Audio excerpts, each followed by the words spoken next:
ragaloon woy bi il paraît temps bi ñu nekkee xale il faut ngeen di nëbb seen secret yi parce que sinon lu ma ci yëg rek dama koy partager ak téléspectateurs yi parce que moi je suis cash avec vous n'est-ce pas lépp lu fi xew rek dama leen koy nettali donc Merry Beye bi mu nekkee xale elle avait peur de vidéo bi justement moom elle avait peur de ça man tam am na lu ma ragaloon temps wu xale j'avais peur de Zao la tuddoon Zao oui ñi ay xale lañu mënuñu xam Zao ancien Makele pas ancien combattant je te jure j'avais peur de la vidéo à chaque fois bu génnee damay daw donc su ma dawee rek sama papa daf muy xëcc diri ma yambar nga ne kaay nga seetaan ko donc il m'a torturé le gars je vais porter plainte sama papa man enfant kii laa woon enfant battu enfant je te jure moi j'étais battu par mon père il me faisait du n'importe quoi daf ma doon dóor rek et à chaque fois astaghfirullah c'est le meilleur des papas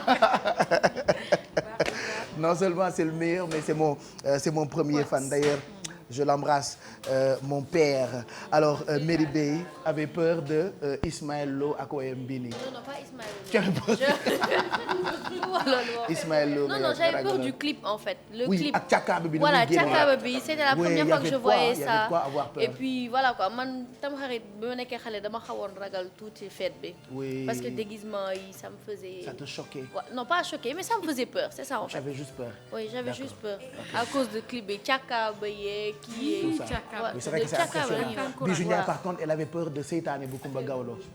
ak boobu tamit j'avais peur de ça. oui. mais normalement bi ngeen màggee da ngeen war a porter plainte Ismaël Lo ak Kumba Gawlo Seck dans les noms. non mais. allez si vous nous rejoignez depuis 7 heures ñu ngi àndandoo ak yéen 9h17 mooy doog a jot yeewu leen première matinale du Sénégal nous parlons de tout et de temps en temps de rien mais ñaar la ñuy boole yi jëriñ ak yi bégale man ak sama gars yi ñu ngi nii toog alors on vous propose ci kanam le jeu des 5 mots alors bu dee bëgg ngeen bokk ci jeu des 5 mots n'hésitez pas mën ngeen a woote ci 88 628 22 22 ak yeneen numéro de téléphone yi nga xam ne dans quelques minutes dañu koy afficher ci suufu écran bi en attendant nous parlons nouvelle technologie ak Merry Beye Diouf comme chaque mardi alors elle nous présente benn application boo xamante ni Dakar Presse la tudd. effectivement Pape Cheikh Dakar Presse c'est une application boo xamante ne nii dañ ko def pour mu changer la vie des Sénégalais de la diaspora donc Pape mën nañu lancer vidéo bi tout de suite après ñu ñëw pour beaucoup plus d'explications.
De l'application je pense qu'on va mettre ça en même temps nga ñu koy expliquer à quoi ça sert ak voilà fan la jógee. voilà en fait c'est une démo de l'application donc il y a 2 mots boo xamante ne ñooy résumer application bi mooy Dakar ak presse parce que dañu remarqué que ne tous les Sénégalais de la diaspora bu ñu nekkee à l'étranger seen xel yëpp day nekk ci lan moo xew fii Sénégal il est bien vrai que la plupart seen information dañ koy jëlee ci site web bi ci site internet yi mais ñëpp xam nañ que ne yenn saa site internet yi la véracité de leur information est toujours à vérifier donc looloo tax ñu bëre dañuy def demande pour am en fait journaux yi papier yi donc étant donné que ñoom duñ ko mën a jot en temps et en heure réelle une application a été conçue donc ay nit ñoo xamante ne dañu xalaat ne que ay sénégalais de la diaspora mën nañ recevoir journaux yi ñun ñuy recevoir fii en version papier ñoom ñuy recevoir ko en version électronique via cette application là donc Dakar Presse da leen di permettre ñu ajouter et activer des réveils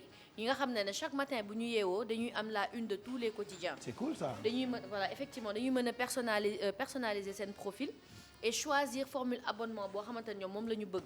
Il y a deux formules d'abonnement benn boo xamante ne c'est à 99 € par jour pour 2 quotidiens am na benn boo xamante ne c'est 1,99 € pour 6 quotidiens par jour donc. Pour 6 quotidiens bi tu as les quotidiens, tu as l'accès aux archives de la semaine, le réveil, tu as le raccourci et en plus amul engagement dans la durée. En fait dañ ko def comme façon mooy abonnement yi ñuy def comme en France wala aux États-Unis. Donc loolu dañ lay permettre aussi à partir de ce compte Facebook nga partager journaux yi nga xam ne tu es en train de les lire. Donc comme ni ñu ko wanee ci démo bi, ce n'est pas juste la une des journaux nga xam ne moom ngay am mais journaux bi en entier nga xamante ne ni électroniquement da ngay tourner page yi lire voilà tu lis la seule différence c'est que c'est pas sur papier mais c'est sur version électronique. C'est pratique. Voilà donc les concepteurs ont créé un kiosque digital boo xamante ne da lay proposer 6 quotidiens en intégralité et en version numérique disponible dès 7 heures du matin. Ah mais c'est cool. Voilà te loolu di nga mën a dem ci archive yi comme ni GFM def temps yi ak Médiathèque.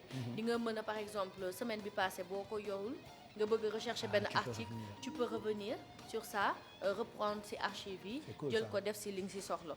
Donc comme on l'a dit c'est un abonnement c'est pas gratuit.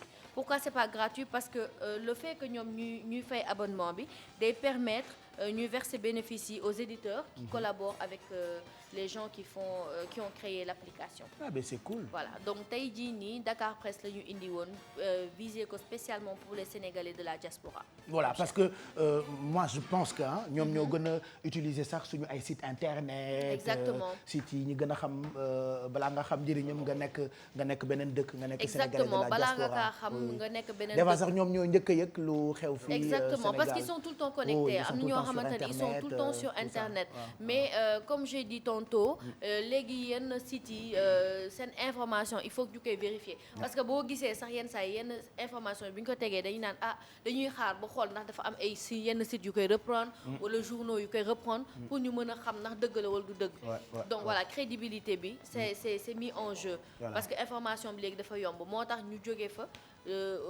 offrir leen application bi nga xamante ne ni sénégalais lambda di recevoir journalam en temps et en heure yow tamit dès 7 heures du matin tu as ton journal électronique. C'est une idée que président Youssou Ndour il avait parce que je me rappelle am na benn année il y a 2 ans bi ñu doon def suñu journée 8 mars il en avait parlé mi ngi doon wax que ce serait bien comme par exemple ñi nga xamante ne dañu nekk dans les zones reculées le temps que ñuy jël oto yi leen di yóbbul observateur autant ñu créer benn application bu ne mel donc application bi ce serait bien pour ñoom. Bien sûr nga xam ne foo munti nekk même que ce soit à l'extérieur mais les gens qui vivent dans les zones mais même ñoom sax avec la formule de l'abonnement mën nañ choisir seen quotidien parce que mën nga def 2 quotidiens ou 6 quotidiens sur les 6 quotidiens tu peux choisir quotidien yi nga bëgg voilà dañ la wax c'est pour les Sénégalais de la diaspora je pense que tous les Sénégalais parce que ñu nekk effectivement dans les zones les plus reculées maintenant accessibilité connexion bi yomb na voilà avec tous les mobiles et cetera mën nañu permettre Sénégalais yëpp ñu tellement de choses oui positives yu ñu mën a def ci internet ak ci technologie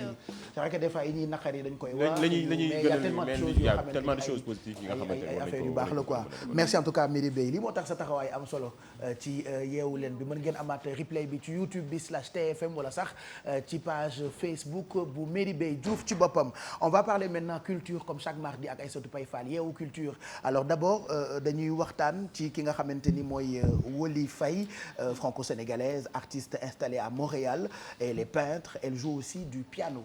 waaw tey Pape Cheikh comme ni nga ko waxee dañuy wax ci Woli Faye bu nekk benn franco-sénégalaise moom mi ngi am 24 ans moom nag day yëngu ci li ñuy wax wàllum peinture ak wàllum musique piano lay def moom nag lu tax ñu jël ko tey c'est une femme noire musulmane voilée nekk ci dëkk tubaab yi et qui a réussi son intégration en fait looloo tax ñu bëggu déglu élément bi après ñu dellu si waat boo leen ko dégloo di ngeen xam lan moo tax ñu tànn ko. Je pense que c'est encore près derrière pour ki nga xamante ni mooy Wally. On a très envie de savoir li muy def lan la parce que présentation bi rek du doy bu fekkee sottiwul ci ginnaaw je pense qu'on peut continuer à parler d'elle parce que apparemment. Voilà li muy def bëri na. li mu def bëri na. piano peinture. non seulement elle est étudiante. ak étudier. voilà en développement international et action humanitaire donc moom dafa jël intégration def ko priorité am nee na ndaxte lu muy bañ mooy stigmatisation bi ñuy stigmatiser les femmes noires et surtout les femmes voilées donc moom art c'est sa façon de s'exprimer donc dafa jël peinture lépp lu mu bëgg a wax ci les femmes seen digganteeg seen i borom kër seen digg dans leur vie sociale et tout daf koy def ci peinture pour mun joxe ay expression am donc mu nekk koo xamante ne nee na dafa gëm lu muy def dafa gëm ne l'art dafa am loo xamante ne c'est quelque chose de divin nee na mun nga def art ba accéder ci sa borom donc loolu taxoon ñu tànn ko c'est dommage qu'on ait pas l'élément. Oui, je pense que avant ñu jeexal si on l'a on mettra ça sinon on postera ci Facebook bi wala ñu tegal leen ko demain kooku di Wally Faye. Voilà donc son credo c'est se faire sa place dans la société tubaab bi muy en France bi nga xamante ne dëkk na fa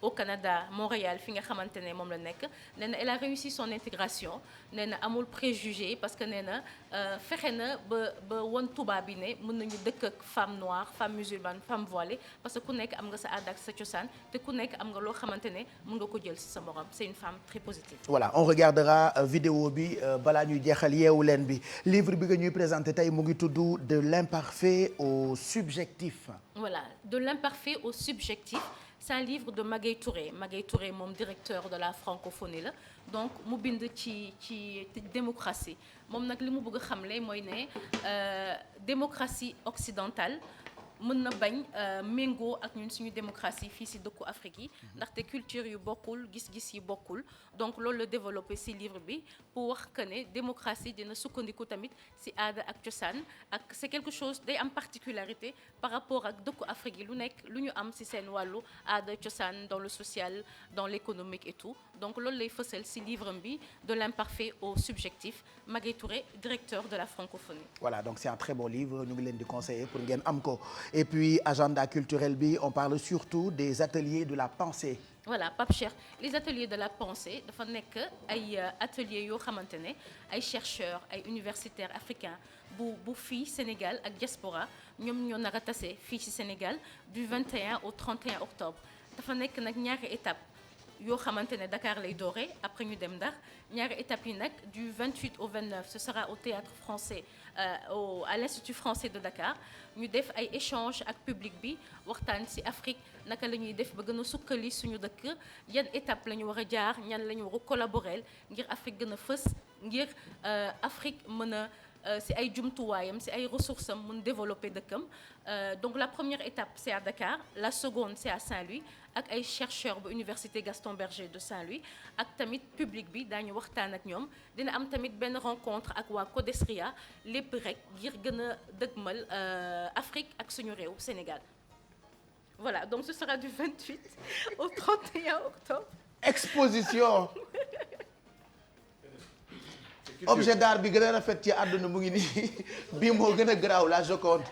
Exposition ce matin dans les studios de télévision Futur Média agenda culturel la. waaw d'accord culturellement parlant je suis très culturel dans le dessin. Exposition de Pape Cheikh. Merci donc dafa jot a def exposition bi nag ñu ngi koy defee fii ci la Calebasse benn restaurant la. La Calebasse n'importe quoi. Voilà. Je connais pas la Calebasse donc moi.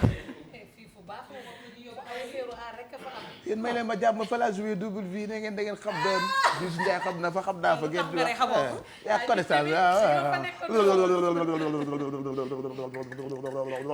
d'accord. Oui donc ça se passera. donc ce sera en fait tey lay commencer. Ce sera pendant une semaine. Exposition bi nag def na ay wàllum def na raffia. def na peinture. am na tamit yeneen ak yeneen yoo xamante ne Pape Cheikh moo ko def. Ce sera à la Calebasse tey ba. Une semaine. On adore ce coin de toute façon donc allez visiter si vous aimez l'art merci Aïssatou Paye Fall. J'ai envie de te présenter un artiste d'abord dama bëgg ñu xool tuuti benn woy bu mu def xam ngeen tendance cover or cover ça dépendra de noo ko bëggee prononcer alors artistes yi xewal nañu ko j'aimerais mettre ça j'aimerais mettre ça ou bien Woli Faye dafa baax. Bon après ñu xool Woli Faye mais d'abord nañu xool li ma bëgg a may Aïssatou Paye Fall et puis juste après on se retrouve.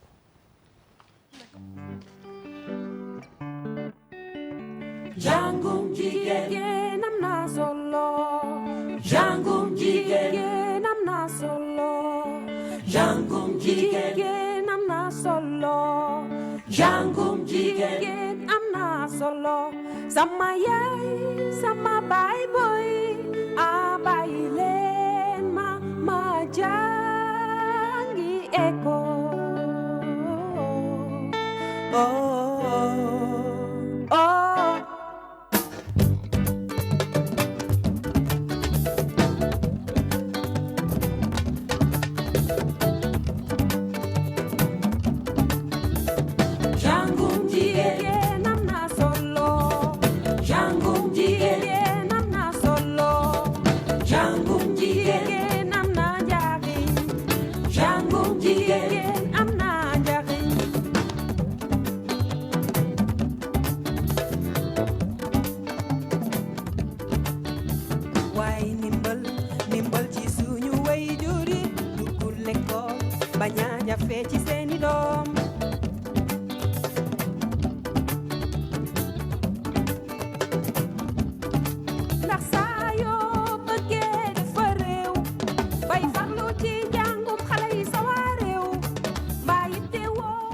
alors way bi on avait prévu ça bu ñuy recevoir waa UNICEF pour waxtaanee journée internationale des filles ak Choula une belle chanson moom dafa bëri talent moom Choula on l'aime tellement mais bi may annoncé li ma bëgg a wax Aïssatou Paye Fall wax naa lan.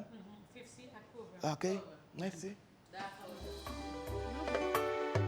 Wiri wiri jarindare, wiri wiri jarindare.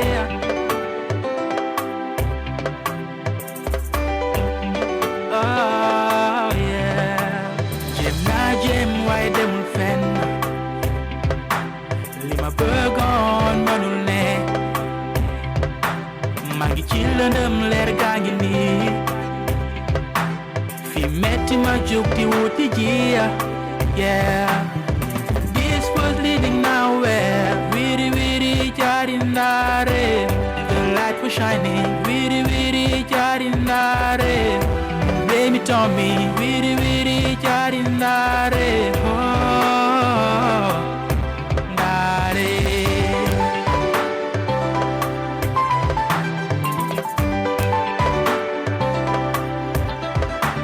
Jël naa fi yóbbul nit tooñ naa fi ku mat kilifa yuxu naa fi injustice jëw naa fi ci nitu neen nu ñaaw a ñaaw xam naa lépp may kii ko def su ma demee bay mere du ma mere ku dul sama bopp yeah this was leading nowhere wiri wiri jarindare the light was shining wiri wiri jarindare baby told me wiri wiri jarindare oh dare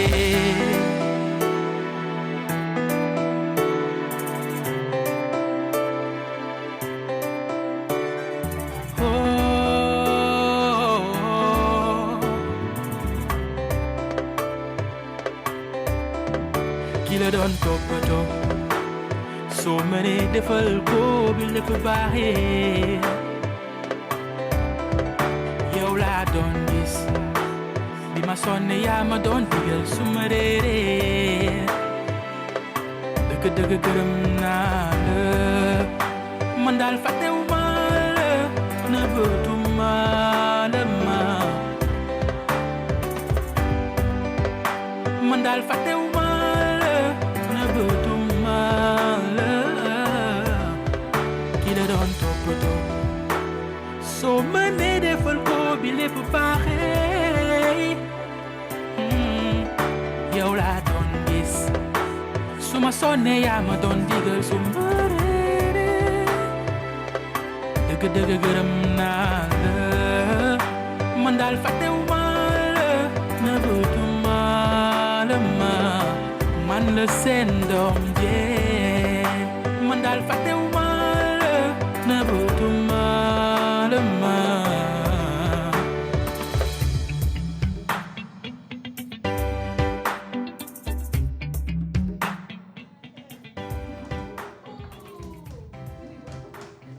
ay seytaane rek ma wër genre ils sont tous contents ci Pepsi invité bu fi ñëw ñu wan la ni yaa fi ne ils sont tous comme ça man ñii jaaxal nañ ma c'est-à-dire ndeysaan ñi ku nekk ne ndeysaan comme si ñoo ngi koy doog a dégg c'est-à-dire lii dañ koo dégloo Bijou Ndiaye moom elle a voyagé Pepsi nga koy nuyu mu ne ko ah pardon j'étais dans le feu de l'action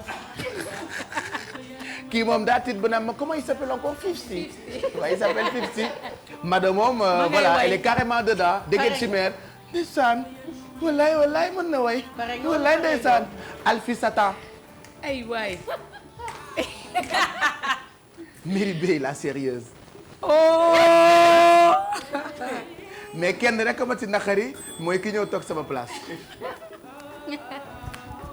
voilà oui ma pare nga xam nga li ma lay wax li ma ciy fekk wala maa tay allez Pepsi nous a rejoint tey moom mooy invité Yeewu Leen ñu ngi lay nuyu merci d'être là on parlera de ton actualité bu ca kanamee am na vidéo bu bees boo xamante ni génne nga ko bi nga fi ñëwee je pense daaw ci heure bi tu étais avec OPD on avait beaucoup parlé mais depuis leur album génnul pourquoi si album bi génn na en fait on est toujours en train de faire xoolal waaw may andi album bi may la album may la c'est-à-dire tu me rappelles un truc ma jógee 2STV door a commencé RTS mais sama nuyoo bu rëy mesdames, mesdemoiselles et messieurs bonsoir bienvenue sur 2STV alors que j'étais en direct c'est une bourde comment je peux inviter un artiste présenter albumam il y a pas longtemps et je lui dis album bi génnagul quelle note je te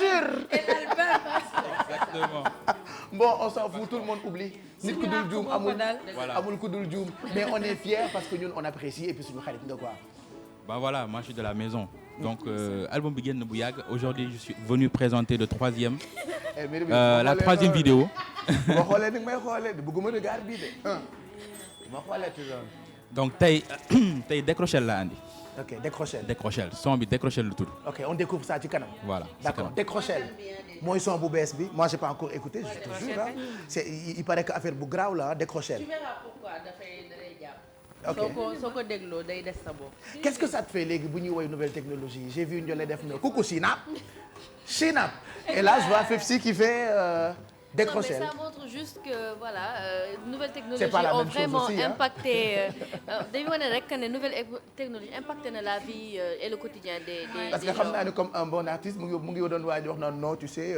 affaire yi bokkul aussi. et puis la man Pepsi la son bi nar a génn dina ko intéressé parce que c'est un truc qui a rapport avec le téléphone. Ah ouais? Super. Oui. Super. D'accord, on parlera de ça. Et puis am nañu beneen invité bu ñu rejoindre ci plateau bi madame Ly Khadiba présidente association handicapés du Sénégal merci d'être là ñu ngi lay gërëm bu baax ci sa teewaay tey ci jotaay bi alors tellement d'événements ak ay combats yoo xamante ni moom ngeen di mëne mën nga jël micro bi madame Ly comme ça ñu waxtaan ci li nga xamante ni yéen a ngi ko nas muy lu ngeen di pare ci centre sauvegarde bu Guédiawaye d'abord très rapidement est-ce que mën nga ma wax tuuti ci seen association bi association nationale des handicapés moteurs du Sénégal.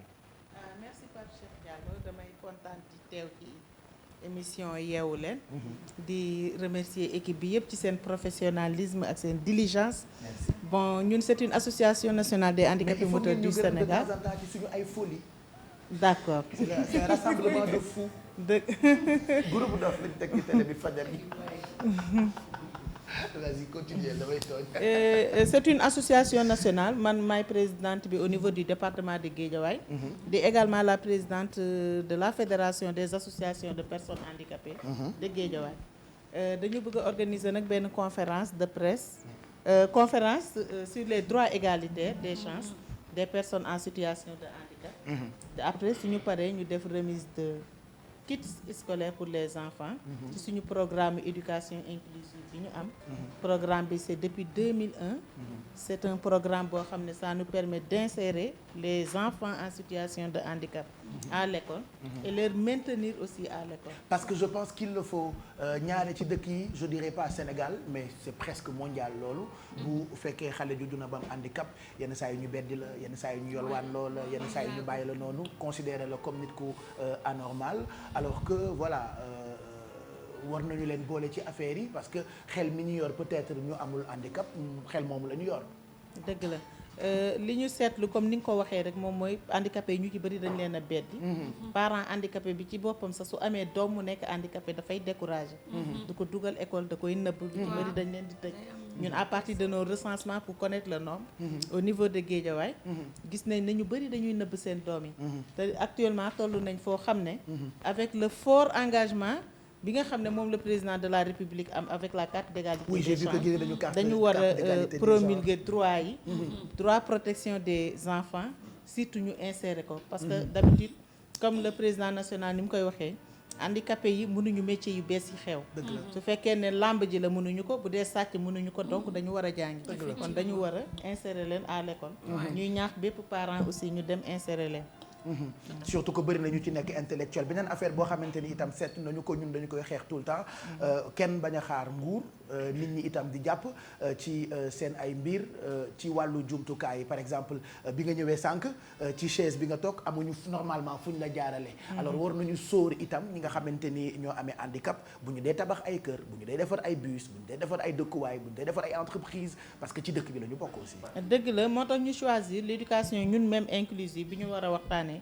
ci conférence bi parce que loi d'orientation bi loi bi article yu bari la mais loolu lañ ci choisir ndax moom mooy la base de tout li nga wax par rapport à l'accessibilité dañ ko remarquer ndax foo jaar ci école yi c'est pas accessible sànq bi ma jógee RTS c'est pas accessible donc c'est tout un problème yoo xamante ne bon je crois que li ñu war a résoudre la bon li ñu ciy wax rek moom mooy on doit rendre accessible non seulement gis nañ ne état bi mënul yëpp mais il doit accompagner quand même il y a l'accompagnement pour les handicapés ñu di ñaan état bi mu yokk accompagnement bi ci handicapés yi nga xam ne dina leen permettre mu accessible ci école yi ñu mën a jàngi parce que li ñuy wax mendicité ñàkk jàng bi la rek je crois que suñ leen ko faciliter accompagner leen dina yomb rendez-vous bi le 13 octobre la waaw le 13 octobre la au centre sauvegarde de Guédiawaye de Pikine waaw d'accord bisous gis naa que da ngeen di sélectionner 60 xale yu nekk en situation de handicap pour jox leen ay fournitures scolaires naka ngeen leen di tànnee ak yan école la concerné ñun nag depuis 2000 dañu am un programme d'escolarisation wax naa ko sànq des enfants en situation de handicap et de leur maintenir à l'école surtout parce que dañuy gis ne dans le programme ñun ñooy volontaires en tant que des leaders d'association en tant que des ñoo xamante ne c'est des handicapés yuy def lutte pour la protection des droits dugal xale handicapé bi mais la plupart parents bi dafay décourager du ko sax suivre donc c'est un programme d'insertion des enfants et de leur maintenir à l'école ñoo koy choisir à partir de chaque année dañ koy def parce que on choisit chaque année dañuy choisir ñi nga xamante ne à partir du recensement dinañ identifier les enfants yi nga xam ne ñoo war a dem école donc on connaît le nombre bi nga xam ne moom la ñu bëgg a jox des kits scolaires. super ñàkkul ni am na ay bonne volonté yuy seetaan bëgg jàppale leen ci seen combat. ci jël xale handicapé yooyu jox leen ay fournitures xëj na am na contact bu association bi wala adresse yoo xamante ni boo ko joxee suñu xarit yi seetaan te bëgg a jàppale xale handicap yooyu dinañ jàpp ci seen association bi. d'accord dañuy ñaan rek partenaires yi bari ñoo xamante ne bëgg nañoo ñëw adhérer ci lutte bi nga xam ne moom la ñuy def ci jàppale ñu ci fourniture scolaire yi parce que ba fi ñu koy waxee nii ça pose problème parce que c'est un collecte de fonds bu ñuy def pour acheter les fournitures scolaires donc dañuy ñaan yow sa xalaat rafet na sa sant rek a ñaaw mais sa xalaat rafet na ndax man balaa sant man balaa sant yow boo paree dinaa course ak yow sax damay course ak yow ma xool kan mooy njëkk ci mburu bi merci beaucoup donc dañuy def appel rek à tous les partenaires yi nga xam ne ils sont intéressés pour le combat c'est un combat noble quand même boo xamante ne tout le monde je crois que et même la RTS a adhéré ak la TFM donc dañ leen non mais par exemple ñun bi nga ñëwee toog fële y a eu beaucoup d'invités yu nekk ci ginnaaw ñun ñëpp Bijou Ndiaye dafa ñëw ne yow nga defee ne léegi madame li duñu ko teel a jël xam nga ñun dañoo war a jàppale handicapés yi nag comme quoi ñun tamit ñu ngi ci combat bi quoi c'est une action alors que yow yaa mujj mujjee ñëw. C'est une action positive. C'est pour égaliser les chances quand même. Quand même. Je trouve que c'est une action positive. Quand même. On est très content. Adresse ak numéro de téléphone pour association bi pour baaxkat yi seetaan. Pour tous les partenaires yi nga xamante ne bëgg nañoo aider l'association mën nañoo jël l'adresse email. bu leen neexee jël téléphone je crois. oui joxe amul problème publicité yëpp lañ lay may gratuitement. c'est 77 après ñu doog a def course bi. 77 551 24 26 il y a un autre numéro le 77 420 09 09. ku ci woote di nga jot. merci en tout cas ñun kontaan nañu loolu madame Ly. maa leen gën a kontaan ci accueil bi là j'ai tellement de choses yoo xamante ni ci diligence bi c'est normal. et merci encore. c'est normal et puis dama bëgg tam nga dalal xelu jigéenu handicapé yi seetaan. parce que yenn saa yi ñu bëgg di laxatu ñoom itam ndax yàgg gis bedd gi fi am. mais doon jigéen ba noppi comme yow. toog ci chaise terewu la sëy bi terewu la gérer terewu la doon jàmbaar. dëgg la Pape Cheikh loolu soo ko waxee dama ciy sawar lool. parce que man je me suis dit des fois damay naan je vais me prendre man comme exemple. parce que nëbbatuwuma dama doon jàngi bi métti na parce que y a toutes les contraintes yi am. au lycée Limamoulaye laa amee sama bac ñu orienté ma en philo j'ai fait la comptabilité. actuellement je suis au niveau de la fondation Total. donc xam nga c'est tout un combat c'est pas facile.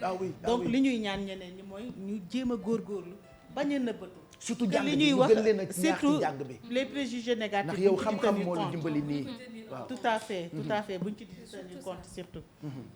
merci madame. parce que ñi sant Diallo dañuy wax. yow dama la ibil mën na négatif comme mën na baax. merci beaucoup ñu ngi lay gërëm bu baax.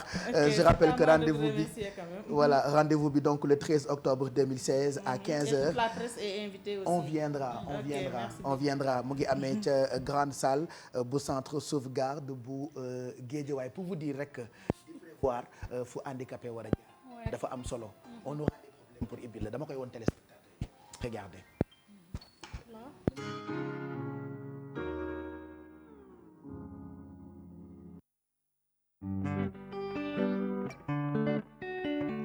Jangum jigéen am na solo.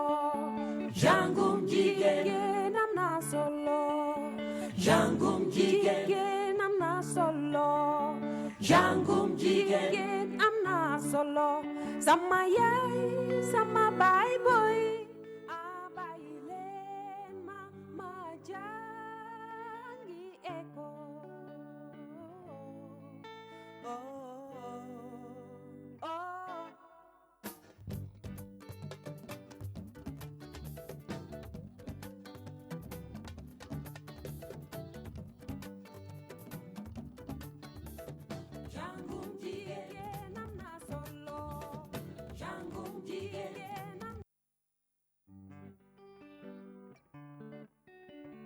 Jangum jigéen am na solo.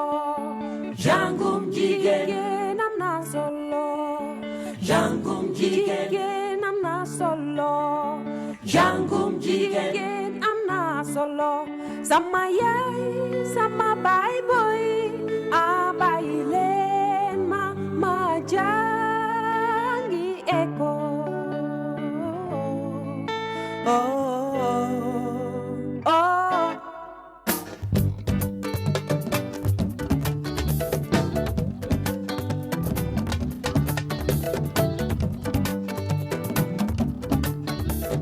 Jangum jigéen am na solo. Jangum jigéen am na solo. Jangum jigéen am na njariñ. Jangum jigéen am na njariñ.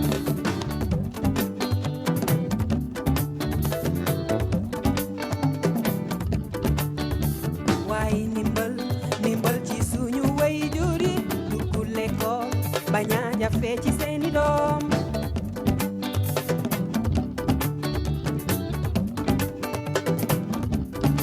ndax saa yoo bëggee defar réew bay farlu ci njàngum xale yi sa waa réew mbaa yitte woo nga njàngum jigéen ñi. sama yaay àdduna day dox sama baay àdduna day dox maam booyo àdduna day dox ndax xalaatu jigéen am na solo ci réew. njàngum jigéen góor baax na jigéen baax na.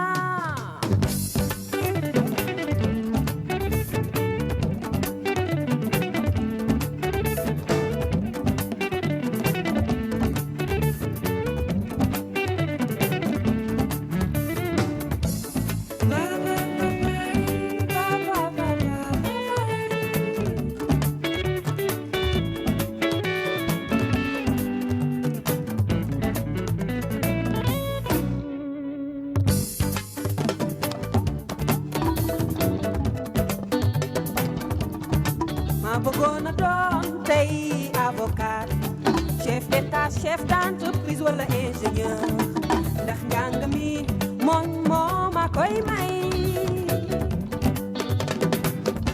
waruma bëgg jàngi gën tabaxul école mbaa ma bëgg jàngi école ba sore lool sama njàng yem fa may mujje taxawaalu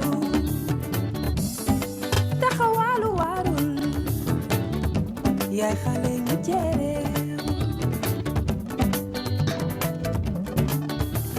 jàngum jigéen am na solo jàngum jigéen am na solo jàngum jigéen am na njariñ.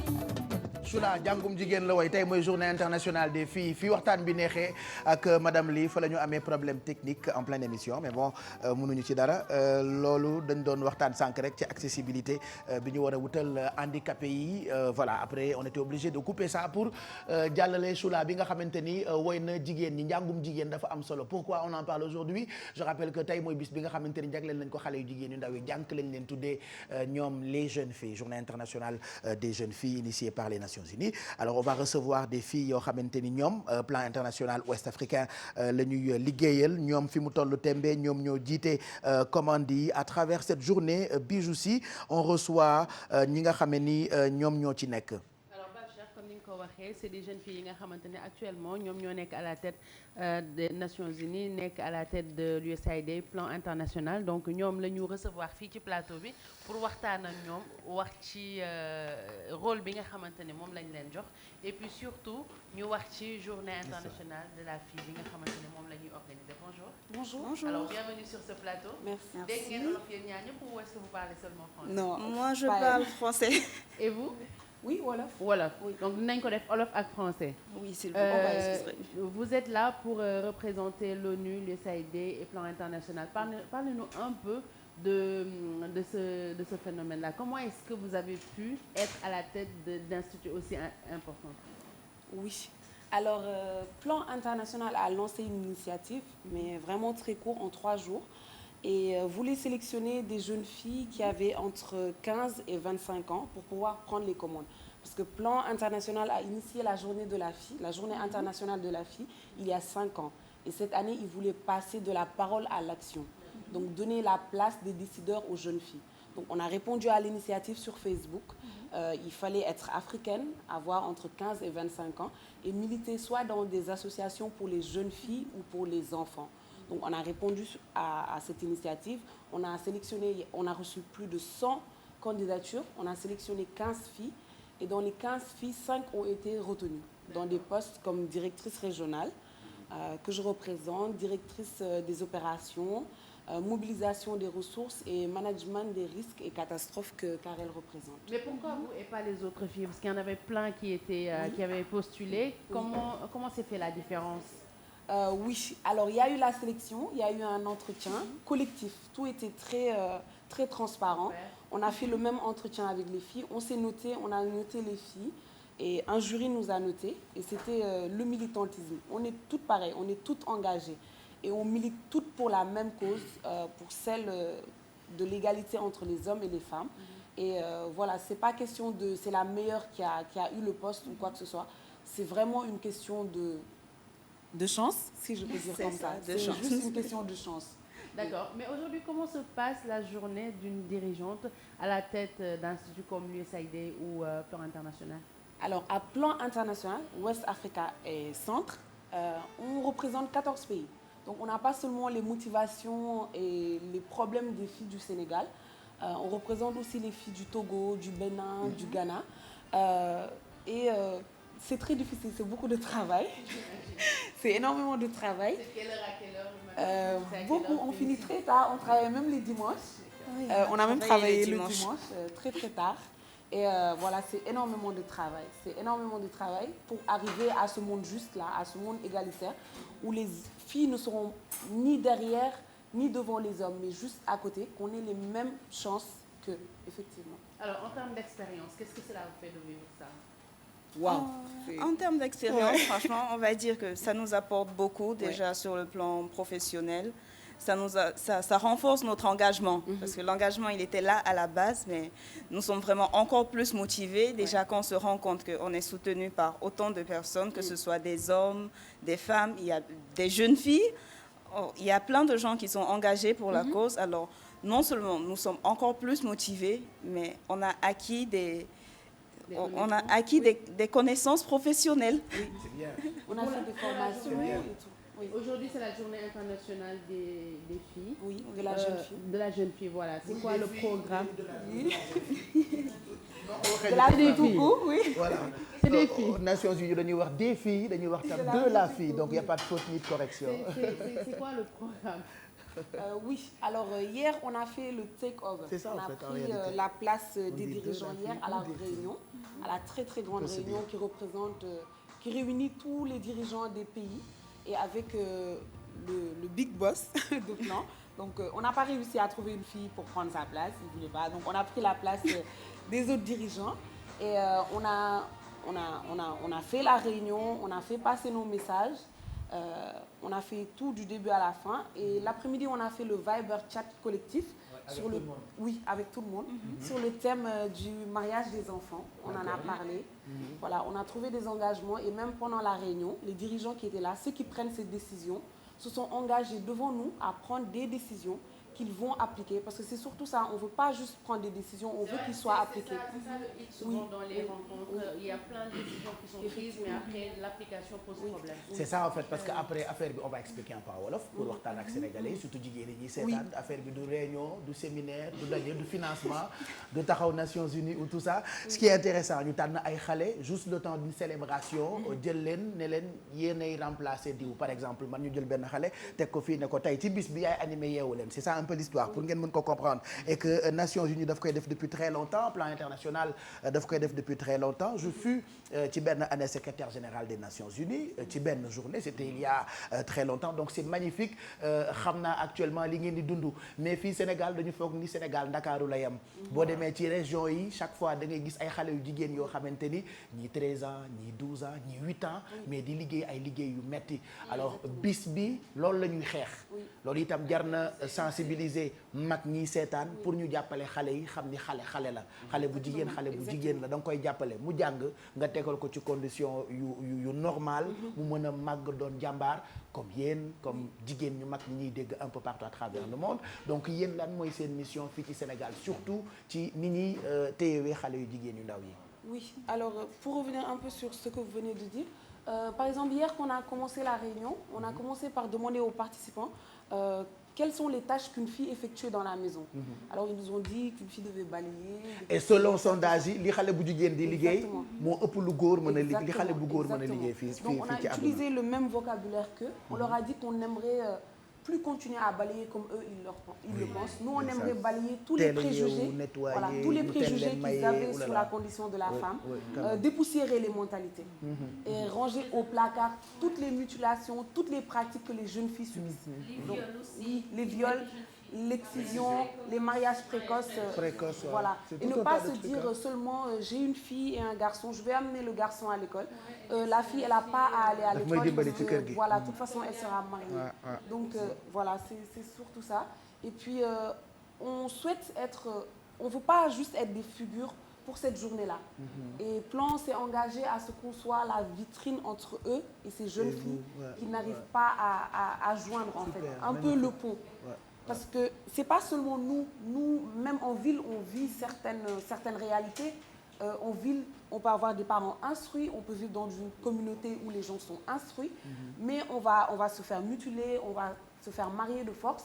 Et aussi dans les zones rurales où le problème est vraiment palpable.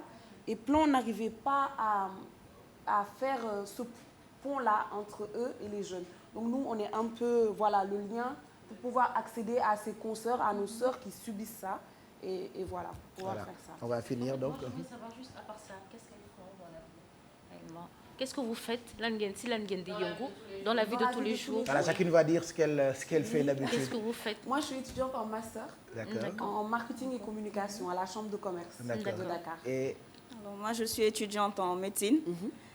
Et je fais déjà dans la vie associative en réalité. Je fais partie de certaines associations, Africa for Africa, qui œuvrent pour le développement de l'Afrique.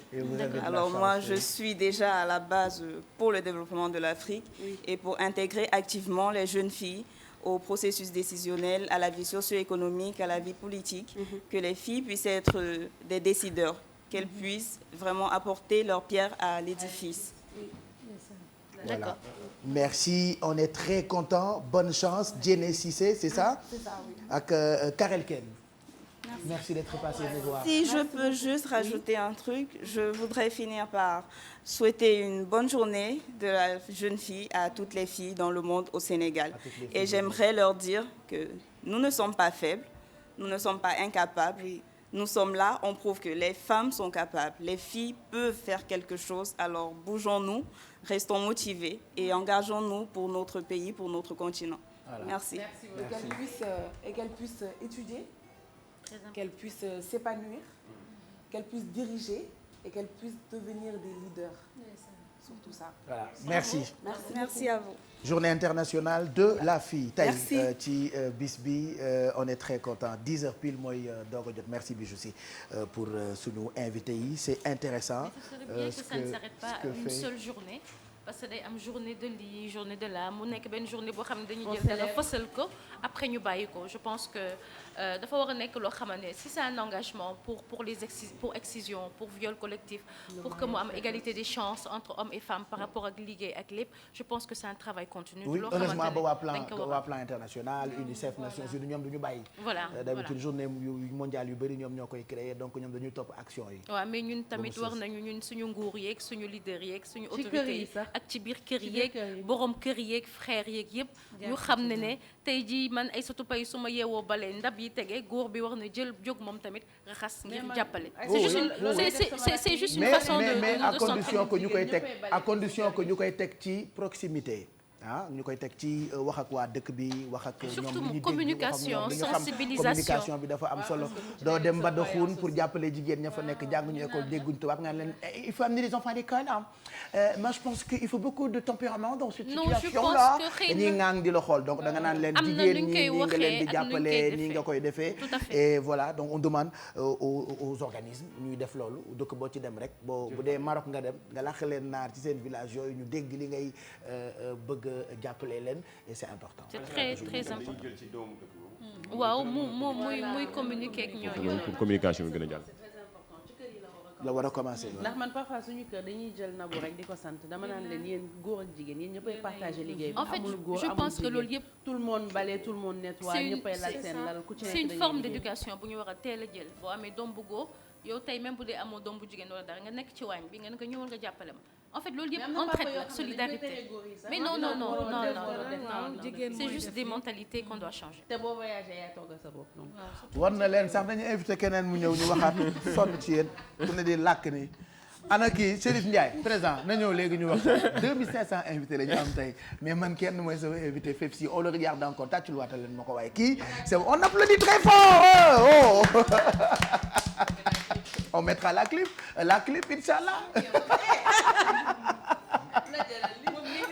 La vidéo, le clip bon on mettra la chanson ci kanam comme ça ñu seetaan ko ak Fepsi en attendant on reçoit beneen invité moom mu ngi tudd Chérif Ndiaye président association école au Sénégal un élève parcours yi paraît plus de xawma lan 5 kilomètres à pied au vélo donc moom dañu ñëw ci projet boo xamante ni ça peut toujours aider xale yi nga xamante ni ñooy jàng école. Voilà, c'est l'initiateur du projet école au Sénégal aussi moom Chérif Ndiaye def projet bi tudd jàppale sur le chemin de l'excellence ñu gis un élève un vélo Chérif ñu ngi lay nuyu. Vous êtes en direct.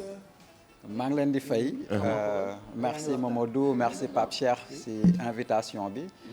Effectivement j'ai mis en place une association qui s'appelle École au Sénégal qui est une initiative donc qui vise à aider les jeunes qui ont du mal à accéder à des contenus de qualité didactique sur le web.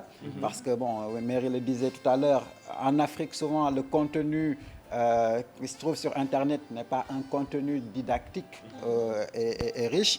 On s'est dit École au Sénégal on va produire des cours des cours en ligne donc qui sont gratuits c'est des cours en vidéo et qui sont faits par des professeurs. Donc c'est ça l'initiative de départ. Au fur et à mesure qu'on avance sur le projet, aujourd'hui, on a constaté, au-delà de l'accessibilité donc des cours sur Internet, il y a un problème d'accessibilité même de l'école, parce qu'il y a des élèves qui parcourent des kilomètres par jour pour aller accéder donc au savoir. On s'est dit, on a quand même un réseau à nous. Et l'idée, cette année, donc, j'ai été parrain de 2 jeunes lors du concours général et qui quittaient Yeumbeul pour aller à Guédiawaye à pied. Donc tous les jours, ces jeunes-là se lèvent à 4 heures du matin pour apprendre jusqu'à 6 heures. Donc entre 6 heures et 8 heures, ils quittent Yeumbeul pour aller au lycée Limamoulaye. N'empêche, malgré cet effort-là, ils sont lauréats du concours général. Combien d'entre eux ont abandonné entre-temps? On s'est dit, il faut faire quelque chose. Donc l'idée de Diapalé, c'est que chaque Sénégalais qui est capable et qui est sensible à cette cause-là peut dire, OK, moi j'ai un vélo chez moi que je n'utilise pas, que mon enfant, je veux dire, a utilisé juste pendant les fêtes de Noël. Aujourd'hui, je vais donner ce vélo-là à Diapalé pour offrir à un jeune écolier qui va parcourir plus de 5 km, qui est en milieu rural, parce qu'il faudrait qu'on ne doit pas être focus que sur Dakar. Okay? C'est une erreur. Donc, le Sénégal est vaste. Et voilà. Donc chacun peut contribuer vraiment à la réussite de cette action-là. Maintenant, vous avez parlé. Pourquoi la mobilisation sur les réseaux sociaux surtout? Pourquoi la mobilisation sur les réseaux sociaux? Je suis un blogueur, je ne connais quasiment que le web. Aujourd'hui, on se dit, OK, on est assez suivi. Quand on communique, les gens relaient. C'est ce qui a amené justement à cet engouement-là, que vous m'ayez contacté pour participer à cette émission-là. C'est parce que derrière, sur la toile, il y a énormément de partages. Donc des gens ont été sensibles à la cause. Ils se disent, waouh, ça c'est une opportunité pour nous de servir. OK. Voilà, en tout cas, c'est un bon projet. On vous félicite et on vous encourage aussi. Et vous lancez un appel aux autres Sénégalais qui sont là, qui peuvent venir vous aider.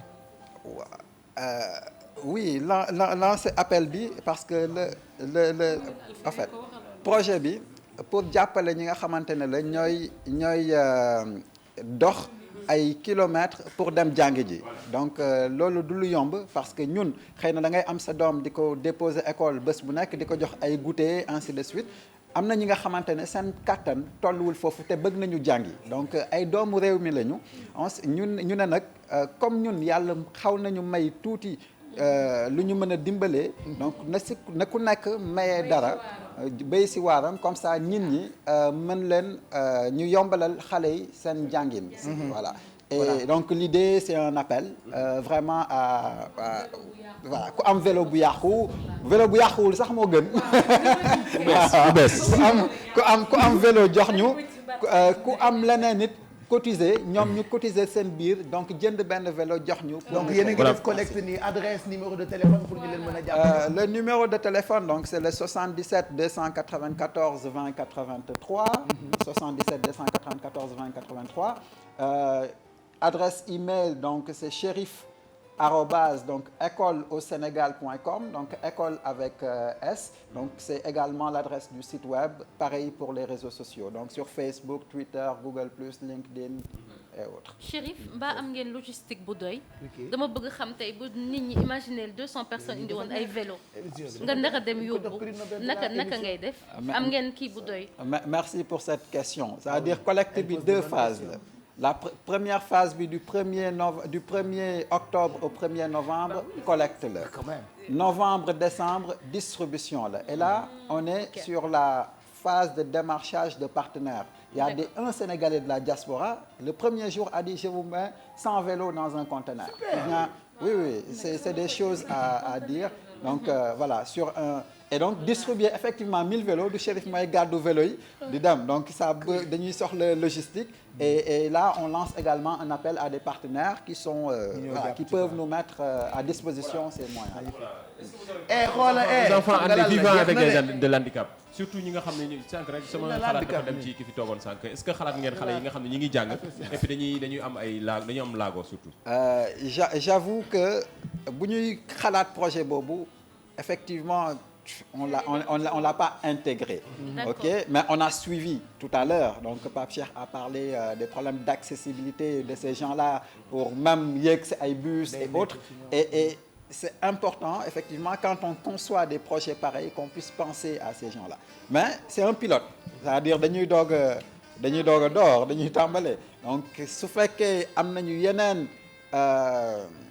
chaise, tu vois, pour aider ces personnes qui vivent avec des handicaps, on le fera. Au-delà de l'handicap, il y a l'handicap visuel et autres. Donc, c'est des gens également... D'accord, s'il te plaît, tonton Mac, tëjal ma yeneen micro yi. Merci beaucoup, Chérif. Merci à vous. Merci et bonne chance. Ñun lii la ñu bëgg ñu am ay projets yu baax pour Sénégal. 10h10 mooy doog a jot. Fepsi, yaa ngi cool. Ça va, tu as vu, dañoo bëri wax ah. C'est intéressant. C'est super intéressant. Et yaa ngi toog mel ni comme si yaa ngi sa kër di seetaan quoi. Je te jure, je suis cool là instant bi. Ça va hein? Billahi. Pépère, ça va quoi? Comme d'hab. Hein, plan international, vélo. Ouais, moi j'ai tout suivi et j'ai. Qu'est-ce que ça te fait? Looy dund lan nga yëg nii ci ñiy toog nii. C'est comme à la maison, on est en famille, on écoute les infos. On raconte du n'importe quoi. Non. Émission bi n'importe quoi la waroon tudd. Non, c'est pas de n'importe quoi, c'est intéressant. C'est l'utile à l'agréable. Dans quelques minutes on découvre vidéo bu bees bu Fefsi tey moom mooy suñu invité Aïssatou Paye Fall nee na il s'appelle Fifsi, oui noonu la ko bëgg a woowee et lui il s'appelle Fefsi. C'est un artiste qui a beaucoup de talent, nous on l'apprécie, on l'aime, normal fii la bokk, mais à chaque fois mu génnee ay œuvre am dañuy kontaan. Donc tey on découvre woy bi nga xamante ni moom lay doog a génnee tuddee ko Décrochel, c'est ça, c'est un très beau titre, on va découvrir dans quelques minutes. Et puis Mado li mu ñu préparé itam dinañ ci ñëw bu ca kanamee tuuti nature afro nature Alfi tamit dinañu toggal mais en attendant Mamadou Mouhamed Ndiaye moo ñuy fekk si ci plateau bi ginnaaw RFM matin ak xalaas mu ñëw ci yeewu leen yow daal da ngay xëy di yeete rek yow daal Mouhamed bàyyiwoo dara da ngay xëy yeete journaux yeete rajo yeete télé mais Mouhamed mi mbaa jàmm ko dal yow lii moo tax saa yu liggéeyee weer toog di repos kii arrêt maladie xaw ma congé maternité xam bi ñuy toog nu mu tudd bi ñu toog bañ a liggéey nu mu tudd voilà moom moo tax ngay jël congé maternité presque chaque semaine je sais pas c'est elle qui a dit que toog noppalu bi ngeen noppalu mu ngi tudd congé maternité. seetloo moom ba mu jugee ci yooyu ba léegi waxam yëpp foofu la jëm. maa ngi too yow tamit seetloo. grossesse accouchement allaitement maternité yooyu rek lay wax. dafa maternité voilà. dafa prénatale. dafa prénatale. Ah bon. Pourtant non. Prénatal. C'est que nag na góorgóorlu Pape. Je trouve pas. na góorgóorlu. na góorgóorlu rek ba bañ a def ni mu yaa loolu nga bëgg parce que bu doonee jaboot bi salte lay doon. booy woon teel a jëli góorgóorlu rek. bu ci tegaatee beneen doom moom jaboot bu salte lay doon parce que déjà on est fatigué. non oui on est très fatigué. Mado namoon naa la. ñu bokk Serigne te woo ah allez. mais yaa ngi waajal xel kom man de damay def délégation ànd ak yow. non dew egseegul. ah mi ngi waaj moo tax ma ne la ndax yaa ngi waajal. en fait ndax ren damaa bindu ci sa fëy. bii di ñëw bi ci topp la ñuy waajal mais bii di ñëw moom waaj nañ ko pare. waaw kon boog man damaa bëgg bindu ànd ak yow. tàng na de. xam nga ay jëwkat. barki Serigne Touba lu mu wax moo ko fi njëkkee. xam nga ay dañu wax rek ñu ngi ci télé. dañ la jëw tey ci fajar. jërë ngeen jëf bëgg nañ la wan ni dañ laa jëw. moo ma ne dem lu xel comme noonu. kii dañ la bàyyeele dangaa bàyyeele sa bopp Cheikh Amar moo ma newit dangaa am doom bu góor tuddee ko Cheikh Amar ma dema dëgg maa ngi ci dégg de surtout ma tamit sama yaa ma wax loolu man xam nga ne Mouhamed Ndiaye dafa am doom bu góor moom mii la moo ñu ko nettali Bijou moo laajte ne est-ce que dina dem mu ne ko loolu jaruta laajte. man dama ne rek ba xam yow di nga dem xel ko. waaw ma ne man daal di bu baax la ndax moo ma boole njabootu sëñ Fallou léegi moom ci boppam mu ne loolu jaruta laajte après mu ne Pape Si man nee na am na ku ci ne daal doomu Cheikh Amal nga am keneen ku ne Cheikh Amal la tuddee doomam. moom yëpp moo ko wax Pape Cheikh la. mais mu ma dégg rek laa wax changé ma si dara. jërë ngeen jëf. waaw ba léegi ñoom ñett la de. ba léegi ñoom ñett la de. jërë ngeen jëf ñoom ñu dem débat fii ñëpp. waa léegi Mado. bu dee moo la ko wax dama am doom bu tudd Cheikh Amar wax na dëgg dama ko bàyyile sama bopp non matuma bàyyi ñetteel ba mooy du ma tuddee doom ku ma bokkalul dara luñ bokk na du ma ko wax. bindu naa bëgg naa man damay gént wala Pape yow la jikki-jikki xam ci plateau bi liñ wax yëpp yaa ko wax. tey dañoo def ni yow. d'accord ok parce que yow xanaa boo waxee te Alfi défendre la rek mooy. yaa wax Alfi maa wax wala waxuma. sàq la fekkeewul fu ñuy waxee. ci nga fekkeewoo parce que fekkeewoo sax fañ doon waxee. bon d'accord léegi Mado léegi yow sax sa rubrique du jàll léegi pour mu jeex.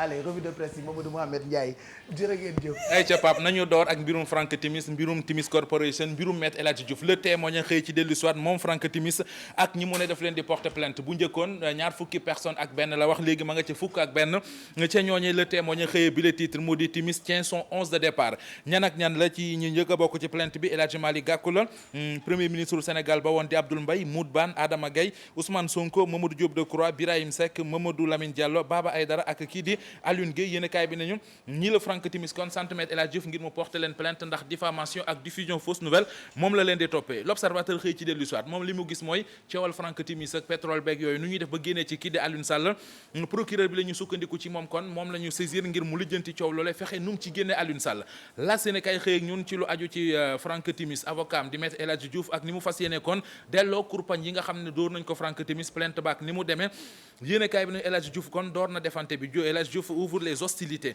réew mi quotidien ñëw ak ñun ci lu aju ci boobi les plainte ak it procès boobee soxal pétrole bi ana askanu Sénégal lan lañ ciy xaar moom réew mi quotidien dellu si na ci moom sax moo ñu xamal ne fa plainte bu Frank Timis bi amul benn kenn ku bokk ci Parti démocratique Sénégal koo xam ne kon yëf yi soxal na la maanaam boole nañu la ca enquête ñëw ak ñun boole kii di Frank Timis président Macky Sall ak ñi fare ci kujje politique gi li mu bëgg a wax mooy jafe-jafe yeeg defante beeg xeex bi daal ci gàttal door na ci gis-gisu enquête ndax bu dee wàllu politique la ak mbiri yoon ak yooyu liñ fi am ne actualité yéenekaay bi xëy ci dellu siwaat populaire moom it gën a précis ci yëf yi ndax mi ngi naan ñu géew politique bi jax na jamono ji ci jamono jooj Frank Timis ak Alioune Sall ñi ngi plainte jëmee ci kujéeg politique gi ñoom kujéeg politique gi ne faale wuñ yooyu la plainte ba noppi sax ne dañuy waajal ab doxub ñaxtu le 14 Walfadjri ñëw ak ñun ci parti socialiste gi nekk ci ay jafe-jafe ñi ànd ak Khalifa Sall ñoom Barthélémy Dias ñoom Idrissa Diallo ñi ak Madiop Diop ak consort doon janoo ak taskatu xabaar yi démb fa lañ waxee ne dinañu porter plainte kii di Khalifa kii di kon Ousmane Tanor Dieng ndax ni mu doxalee jëm ci wotey législatif yi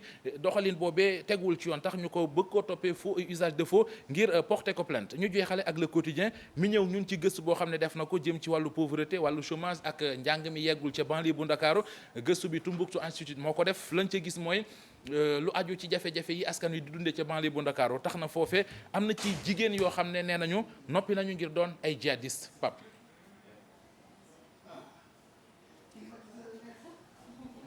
surtout tubaab bi dañuy entraîner àjjana laa ilaaha illallaah diggante ci biteeg ci biir y a une grande différence de sensation xale bi nekkoon ci rajo bi démb doomu kan la. sa doom.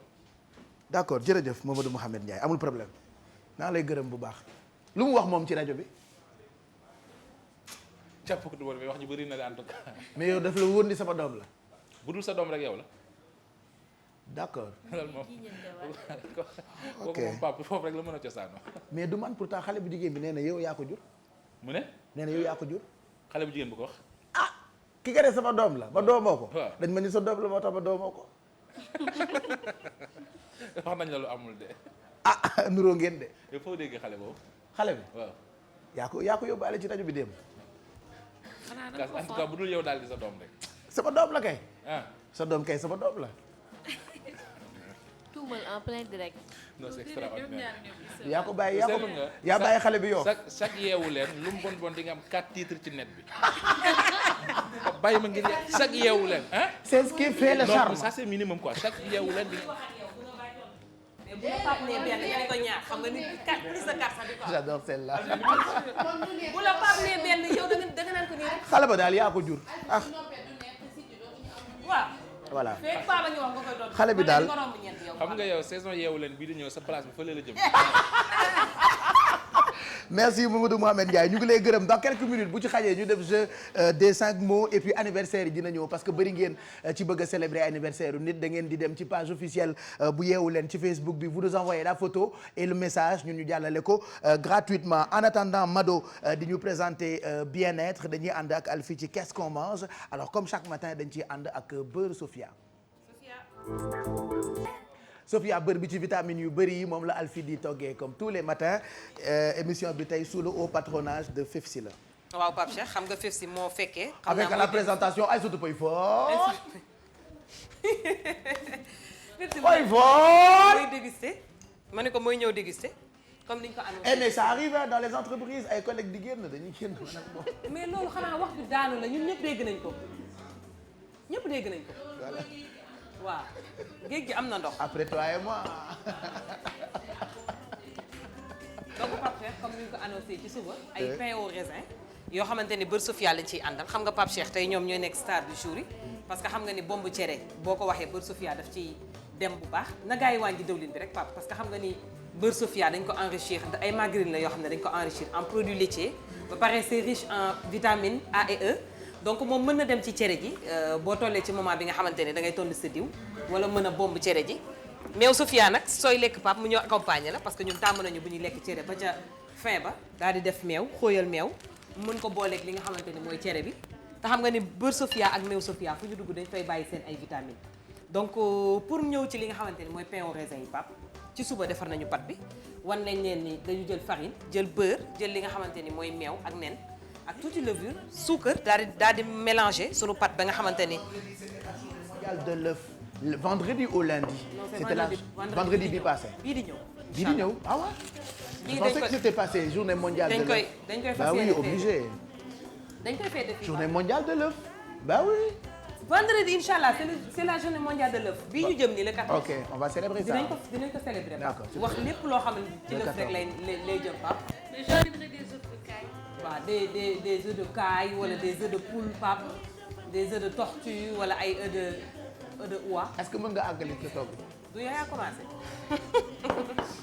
donc Pape bu ñu jëlee pâte bi daal di koy xóoyal xam nga pâte levée la moo tax sànq suba la ñu ko def par may ko mu reposer donc pour mën façonner li nga xamante ni mooy pain au raisin yi dañuy jël pâte bi étaler ko ci plan de travail bi ba mu jox ñu benn rectangle wala benn carré pour mën ci napper li nga xamante mooy crème anglaise bi.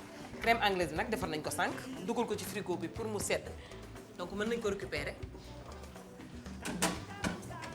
donc moom la ñuy tartiner ci li nga xamante ni mooy pâte bi ñu am ci plan de travail bi am nañ fi tam raisin donc moom tam day ñëw dugg ci biir donc wax nañ ko sànq su fekkee nag da ngay ni defar yoo xamante ni dañ koy pré-cuire maanaam da nga koy togg te du ñor nga mën ko garder ba au moment bi nga ko war a tàngal maanaam bu xale bi di jàngi wala le matin boo waree jël sa brunch donc nga ñëw jël li nga xamante ni mooy sa ay pain au raisin yi nga def si surgelé mën ko mën a tàngalaat pour mën a am maanaam ay pain au raisin yu tàng jëpp donc mën nañu jël li nga xamante ni mooy crème anglaise bi daal di koy nappe ci li nga xam ni mooy pâte bi donc dafa war a sedd pâte bi tamit suñ ko roulé dañ ko war a defaat ci frigo bi ba mu tenir pour ñu mën ko découper moo tax dañuy expliquer pour mën a bàyyi pâte bi ci frigo bi mu mën a sedd laataa ñuy ñëw ci li nga xamante ni mooy découpage bi donc dañuy raax li nga xamante ni mooy crème anglaise daal di jël nag li nga xamante ni mooy raisin bi def ko ci généreusement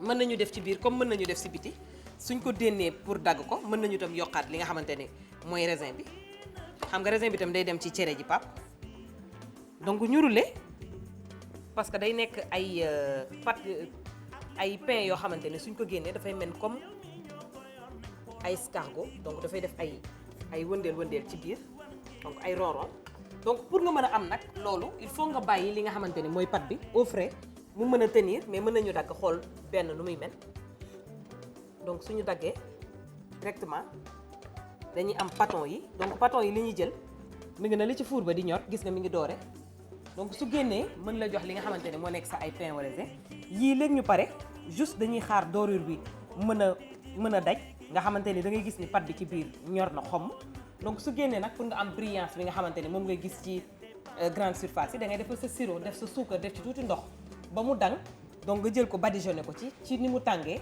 bu ko defee na nga bàyyi ko muy sedd moo lay jox ay pain au raisin yu brillé Pape doré à souhait ba pare croustillant donc ci kanam rek Pape avec les beurre Sofia ñu mën ko déguster en pur. ah oui je te jure non mais et puis yii des fois da nga koy gis tu penses que mënuloo ko defar ci kër alors que. yi ñuy defar ci kër sax ñooy gën a sain parce que mooy gën a neex ci ngay gën a ci ngay xam li nga si def. nen yi nga ciy def dafay frais levure bi dafay doy Pape ba pare dafay nekk ay éléments yoo xam ne yaa koy doser sa bopp. yow daal prix Nobel de la cuisine dañ lay jox ah ouais franchement ñu ñam après ah. waaw aywa. après rek ñu dégusté un peu. jeex na. ñi seetaan ñoom ñun ñoo leen di lekkal seen wàll. ayca en attendant ñu dem ak Mado bien-être afro et nature. waaw afro et nature Pape Cheikh mu nekk nag benn gamme boo xamante ne dafa xew fii ci Sénégal nee nañ la afro nature mooy benn gamme de produits naturels 100% base bi nag yëpp karité la Pape Cheikh dafa amaat yeneen huiles yoo xamante ne c'est des huiles végétales maanaam des huiles naturelles yoo xamante ne baax na pour karaw léegi xeetu karaw yi d'habitude boo déggee produits naturels yi dañuy fone que c'est juste pour les cheveux nappis mooy ñi nga xamante ne duñu défriser seeni karaw comme ay méribey mais bii nag moom ñaar ñëpp mun nañ ko utiliser ki nga xamante ne dafay am cheveux crépus wala ki nga xamante ne dafa défriser cheveux am amaat ñu defaat ci lenn loo xamante ne dafa gën a neex mooy dañuy utiliser beneen produit boo xamante ne maanaam gamme pour le corps yemuñu rek ci bopp newoon naa la sànq aussi dafa am beneen gamme boo xamante ne mun nañ ko utiliser pour yaram léegi nag ñi nga xamante ne ñoom ñoo ko créé moom laa la doon wax ay sénégalais yoo xamante ne fii nañu nekk ci réew mi dañuy jël ay femmes yoo xamante ne fii nañu nekk entre Mbour Thiès ñu dem nag ak ñenn ñi nga xamante ne ñi ngi nekk Kaolack comme seen papa moom itam ñu nekk wuti li nga xamante ne moom moo di karité bi traité ko defar ko ba nga xamante ne avec benn produit boo xamante ne bu chimique nekkul ci biir tout est naturel ba nga xamante ne xale mag ak ndaw ñëpp mun nañ ko utiliser léegi boo demee ci li nga xamante ne moom moo di institut de beauté yi comme par exemple am nañu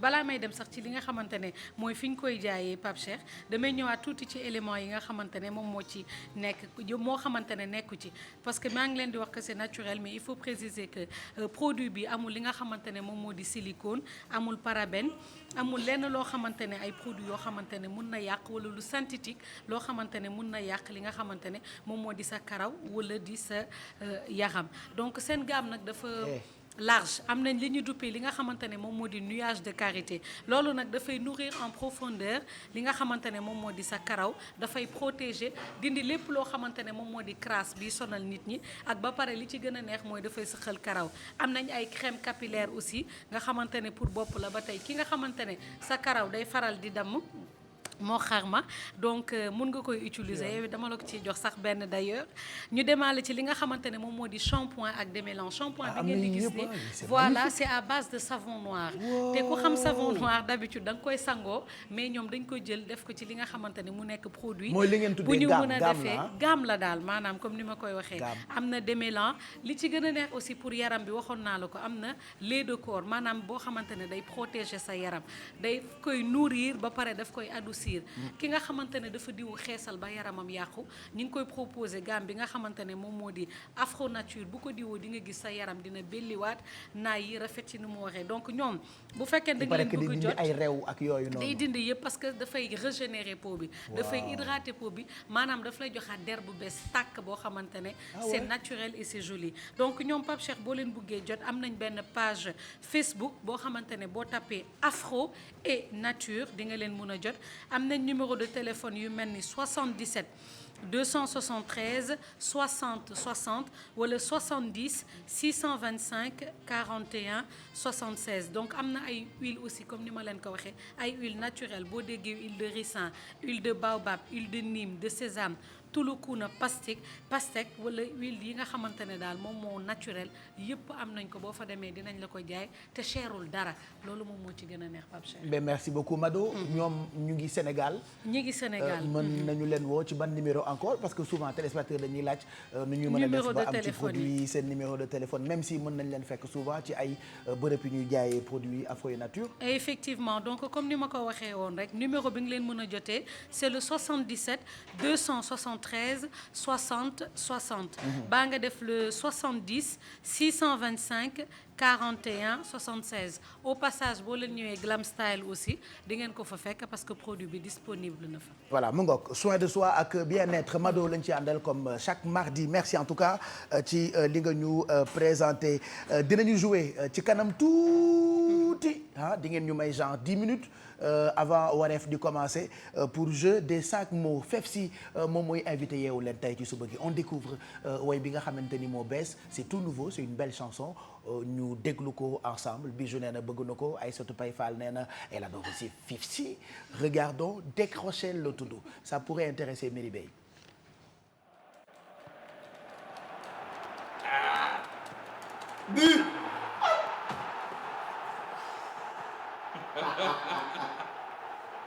Ouais, ça me top. Ouais. Vamos, Chacha. Yo que digo Chacha. Maa ngi teg tànk mi. wàññil. Décrocher. léegi da ngay waat sa bopp ni. Je vais jouer avec ça. Ça va être magnifique. waay. Décrocher. Décrocher. Pape Cheikh Décrocher. Et puis da nga may pousser man personnellement ma bañ a ti décrocher parce que. Et puis l'idée est venue comme ça. Oui mais c'est un très beau titre non seulement sonnerie bi xam nañ ko donc c'est dans nos têtes forcément woy bi tout le monde chante ça. Raconte-nous un peu l'histoire de nettali ñu histoire du Décrocher quoi c'est un beau titre. L'idée est venue exactement comme ça comme tu as fait. Comme ça nii dañu toog studio on était en train d'écrire sur une autre chanson. sama téléphone di sonné. man j'étais dans mon texte. tu vois OPD qui fait Décrocher. Décrocher. boy li son la de boy. Oui, ça c'est un son hein. Décrocher. mu ne ma si pourtant son la. Décrocher. C'est exactement comme ça. Décrocher. am na ku lay woo jëlal téléphone bi. Décrocher. sa téléphone buñ lay woo danga ko war a wuyu. Décrocher. Bijou Ndiaye daf lay woo chaque jour mais doo ko wuyu. Décrocher. Jeudi ba samedi. Alors dafay annoncer beneen album c'est ça ou... Non, c'est toujours dans le même album. C'est toujours dans le même album. Encore une bourde. D'accord, c'est toujours dans le même album. Voilà. Mais bi c'est magnifique ah. Vidéo bi tam depuis hier ñu ngi wax ni léegi Sénégal gars yi ñu ngi góorgóorlu bu baax ci qualité vidéo yow depuis toujours c'est comme ça c'est-à-dire da ngay bàyyi xel ci qualité bi là on revit encore qualité bi ngay joxe à chaque fois soit boo génnee son wala boo génnee vidéo. waaw man moom je suis dama métti ci côté boobu noonu. côté son côté vidéo. Déjà je suis dans ce monde. damay réaliser. vidéo bi ngeen gis nii man maa ko réalisé. bien vrai que j'ai eu des gens qui ont filmé pour moi. Pour toi. Youssou Wesh de Drone ñoom Fla. mais après c'est moi qui ai réalisé la vidéo man maa ko monté def lépp en fait. D'accord. Donc man je suis très méticuleux en matière de musique. en matière de qualité d'image donc tout le temps su may bëgg a sorti bu amee rek. ñu ne ok c'est toujours voilà c'est la qualité est toujours au rendez-vous. Voilà. Alors quels sont les projets? Alors en ce moment la vidéo là le projet principal c'est que la vidéo là elle tourne. Parce que c'est un son boo xamante ne c'est fun. Tu vois c'est un peu le tube de la rentrée je vais dire parce que gars yu bëri li tax ñu clip ko sax. souvent on jouait ça sur ci ay écoles. souvent sur des podiums et les gens ils demandaient tout le temps.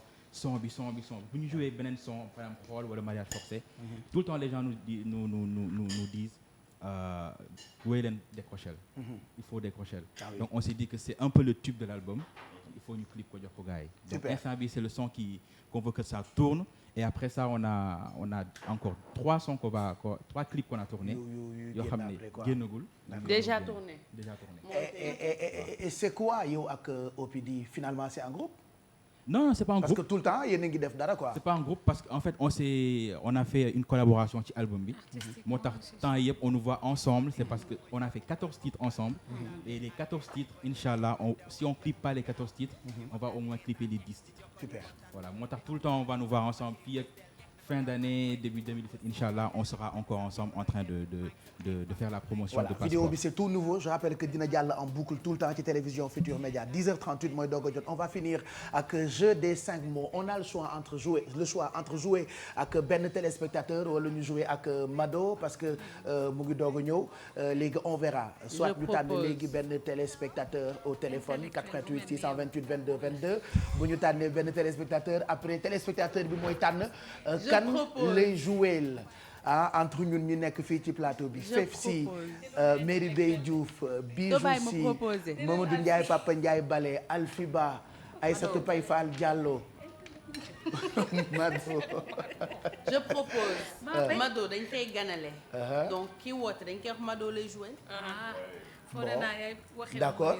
Allez ñu xool téléspectateur bu nekk ci ligne bi parce que c'est parti tonton Mac pour le jeu des 5 mots. ana sama moom.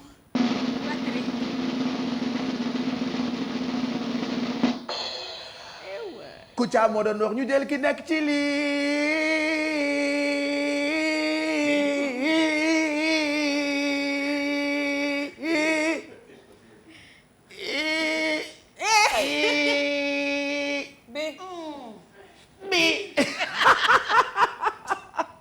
allez ñu jël ki nekk ci ligne bi 88 628 22 22 wala 88 628 04 05 c'est le jeu des 5 mots mooy jeu bi gën a mag ci télévision yi nekk ci àdduna bi yëpp question pour un champion qui veut gagner des millions tout ça bi moo ko gën a mag donc voilà y a que bon ñu jël téléphone allô allô allô Allah Allah allô allô allô Aïcha na gaaw très rapidement parce que li ñu dese bëreetul 10h40 mooy jot wareef c'est dans quelques minutes 88 628 22 22 wala 88 628 04 05 anniversaire yi moo ci des ci kanam mais on prend juste un téléspectateur pour le jeu des 5 mots allô Aïcha gaawal na gaaw service à valeur ajoutée amul leen xaalis mais man maay maye xaalis bi sama xaalis laay maye ñu jéem noonu te mënu leen ngeen bàyyi ba mën ngeen doog a def voilà allez jox leen ma kenn ci téléphone bi ma maye ko man xaalis bu gagné ci jeu des 5 mots 88 628 22 22 allô Aïcha na gaaw c'est quoi le problème ils n'ont pas ñu ngi xool Aïcha 88 628 22 22 ok on va jouer ak Mado d'accord on va jouer ak Mado. C'est toi qui dis ma réponse. yow yaay génn plateau bi tu vas jouer ak Fefsi. ma expliquer le principe bi wala yaa ngi doon seetaan. vous regardez tous les jours. clinique bu ñëpp xam nañ la. yéen génn aywa doo la damay génn ban classe nga yem. M2. master. génnuma. Mado génn di nga génn wala doo génn. borom master. di nga génn wala doo génn. yow nga am doctorat ci li nga nekkee. alors Fefsi on va te donner 5 mots mot bu nekk bu ñu la ko joxee soit da nga ñuy jox lu mu nuróol wala lu mu xaw a bokkal famille et Mado bu ñëwee elle doit deviner sa ay réponses parce que réponses yi dafa war a nuróo alors si elle gagne pour toi chaque jour fii ba 1 mois décroché elle dafay jàll ci yeewu leen dañ koy def générique. ok début fin publicité c'est-à-dire 4 fois ci biir yeewu leen. super. c'est l'émission la plus regardée. Ah bah oui. nga ci jàll image c'est évident 5 fois. Ah oui, c'est évident ça. Il faut le faire hein. Ouais. C'est beaucoup d'argent. C'est énormément d'argent. Normalement, tu dois m'envoyer du crédit de temps en temps. Des cartes de 10 000. Des cartes de 10 000. Je suis chez Tigo. Ah. Ton information. Ah, tu es chez Tigo. 76. Yeah. De temps en temps. Moo tax mu cher. Ay bon essence. C'est la promotion aussi. Il le faut. Alors, Fefsi. Je rappelle que les mots ont été choisis par Pape Doudou ak Bijou Si. Donc man sama yoon nekku ci. Premier mot douce. Douce joxuma douce de parce que man du ma douce laay wax mais douce elle est douce. Je dois donner un mot qui est dans un la même mot famille. bu bokk ak moom famille waaw. mais ce que ça t'inspire en fait. tamit xamoo njàmbaar. Quand j'entends douce, je pense à caresse. Caresse, voilà. C'est noté. Love. waaye tam ngay jox fi suñu nooy yi. Alors, quand j'entends love, je pense à évidemment l'amour. Hein. Très bien. Amour, d'accord. Colombe. Christophe. xam nga ni mooyu foor yi du man. Colombe ak yooyu dama ko xam. Quand j'entends colombe, je pense laa xam ak ngun-ngun. à la couleur blanche. Colombe, tu penses à la couleur blanche. Super. Montre. Comme celle que je porte. Quand j'entends montre, je pense au temps. Temps.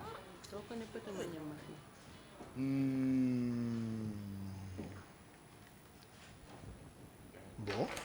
C'est pas même. Il a répondu en français. Douce. Oui, je pense à deux.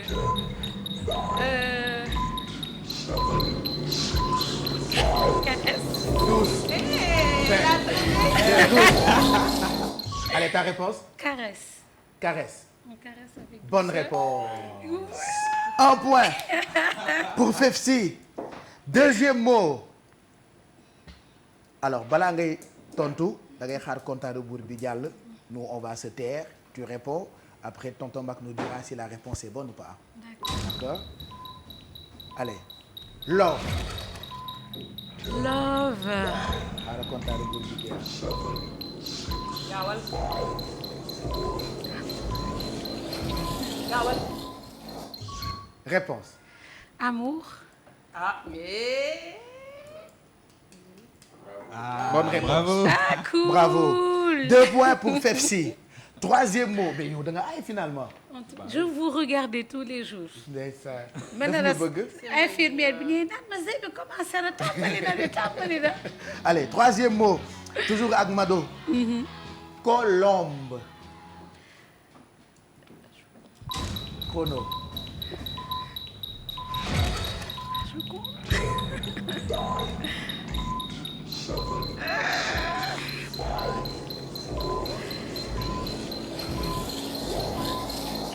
Réponse Colombe. La Joconde. Non, l'oiseau. Au sol. Mauvaise réponse, tu perds un point. Colombe, ça rime avec. Pour le moment. Blanche. Pour le moment. Ah, la Blanche, colombe. oui, colombe blanche. Tu pourrais dire aussi paix. Quatrième mot. Ndeysaan dama njëg jigéen nag. Montre. Wallaahi. Montre. Montre, voilà, réfléchis. Pendant le compte à rebours. Montre.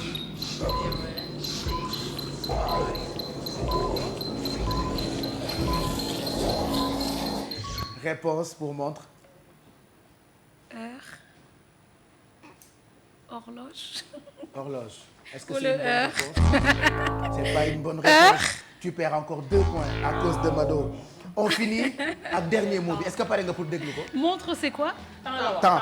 Ah, le temps, je suis bête, ouais. bi ñu ko waxee montre moom temps la wax. Bah ouais, yow le nga ni temps. horloge. Voilà, Ouais. tu as perdu.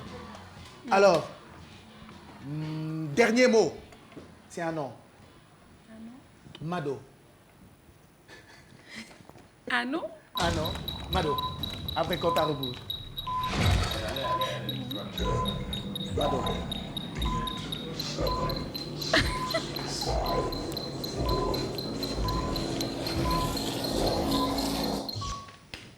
Réponse, Mado. Rime avec élégance. Oh! Elle se sent. Voilà, voilà. Ah, c'est Bravo, 3. Voilà. Oui? Non, cette fois-ci, non. Ah, d'accord. Bah si, c'est une bonne réponse. La réponse est Mais vous tout nous cas- pouvez imaginer.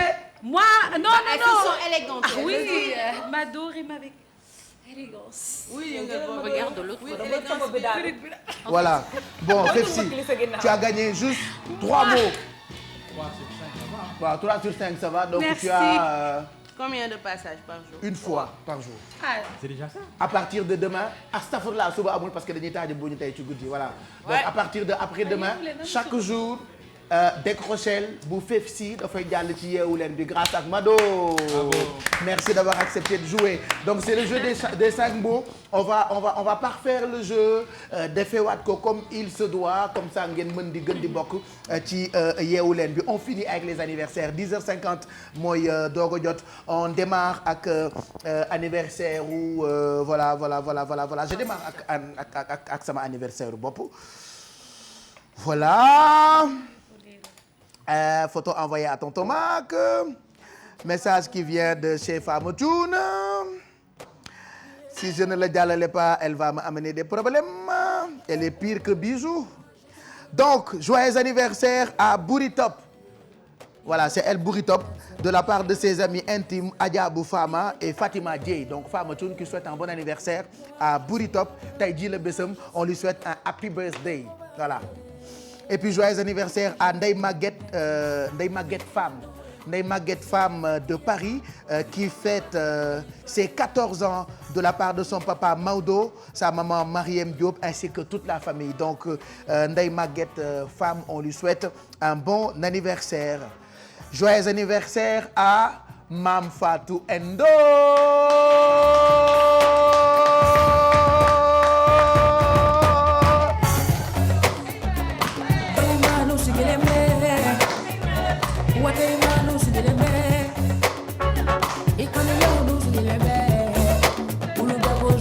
Anniversaire. Non, mais la danse là c'est pour Mam Fatou Ndoye. Ben oui, et on lui souhaite un joyeux anniversaire.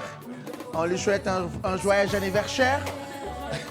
Un joyeux anniversaire à Mam Fatou Ndoye. Voilà, parce que boo mag jëkkëram ay tubaab la ñu quand même. Cheikh Traoré daf lay romb, il te connaît pas. Bonjour. Alors qu'il te voit à la télé tous les jours. Bonjour. Ah, je dis aux gens, mais j'ai rien compris. ñu ne ma c'est le mari de Mam Fatou Ndoye ma leen ah d'accord bu ko neexee mu dosé. su ko neexee mu dosé parce que sa femme elle est brave. Donc équipe bu télévision Futurs Médias yëpp ñu ngi souhaiter un bon anniversaire à Mam Fatou Ndoye Traoré. Beaucoup de bonheur et surtout yàlla gën ko may kattan boo xamante ni li mu nekkee ci télé bi dina ko matal. Je pense qu'on va faire un discours ak doomu ndeyam. Non, discours pour Mam Fatou, joyeux anniversaire yàlla may ko gudd fan ak wér moom vraiment liggéeyam kenn dootu ko natable Pape Cheikh am na taxawaay bu am solo elle est très rigoureuse aussi parfois mu gëtan ñu bu baax mais dafa bëgg lu baax Mam Fatou Diagne chaque jour loolu la ñuy wax elle est très perfectionniste chaque fois dañ lay wax lu lay persévérer surtout tamit di ñu jàngal def leen ni et puis très modeste vraiment Mam Fatou longue vie à toi beaucoup de bonheur. Voilà. Merci. Donc joyeux anniversaire à Mam Fatou Ndoye de la télévision Futurs Médias. On l'aime beaucoup, donc beaucoup de bonheur pour Mam Fatou Ndoye Traoré. Mam Fatou Ndoye dañoo bëri te bokkul am na beneen Mam Fatou Ndoye paraît-il buy def anniversaire Mam Fatou Ndoye longue vie à toi yaay Mouhamed ak Astou de la part de Khady Ndiaye Lémou. Alors Khady Ndiaye suñu Khady Ndiaye la donc mu ngi souhaiter un joyeux anniversaire à Mam Fatou Ndoye yaayu Mouhamed et Astou. Joyeux anniversaire à mon grand frère Hassan Sy depuis France de la part de Kinessi et son frère Fallou. Voilà Assane a ngi noonu ci photo bi ak ñàngal bi j'adore les poses ci Facebook bi ay photo yu grave ngay gis Coco Snap. Bon, joyeux anniversaire à Serigne Saliou Faye, que Dieu lui accorde une longue vie, santé de fer from Brother Bester. Yes, donc Serigne Saliou, on lui souhaite un bon anniversaire. Joyeux anniversaire à une personne très importante pour Kia Aïdara, sa sœur, son amour, Mariem, de la part de Kia, Oussoubébé, Zeyna, toute Binta Diak, Rose et sa maman. Voilà. Aujourd'hui, notre grande sœur chérie et mère, aujourd'hui, Souadou Mbodj, Madame Yad, de la part de ton ami Marie-Wali Yad, de tes enfants, maman et tes sœurs, dont moi, Mado, ta petite sœur d'amour. Donc, joyeux anniversaire à Souadou Mbodj, tey la anniversaire. Cindy Loper, Astafourla. Cindy Prime depuis Atlanta, c'est son anniversaire aujourd'hui. Ah, c'est une américaine. Happy birthday, Cindy Prime. to Atlanta. Voilà, Cindy Prime depuis Atlanta. Joyeux anniversaire. Je pense que jeex na de. On a tout fait aujourd'hui ah. li ñu fa indi woon jeex na. Fefsi merci. Quel sera le mot de la fin pour certainement il y a tellement de fans qui consomment musique bi ngay def gars yi lan nga leen di wax quoi pour finir. Alors, mon dernier mot sera de remercier la TFM comme d'habitude, remercier waa Yeewu Leen yéen ñëpp. Merci.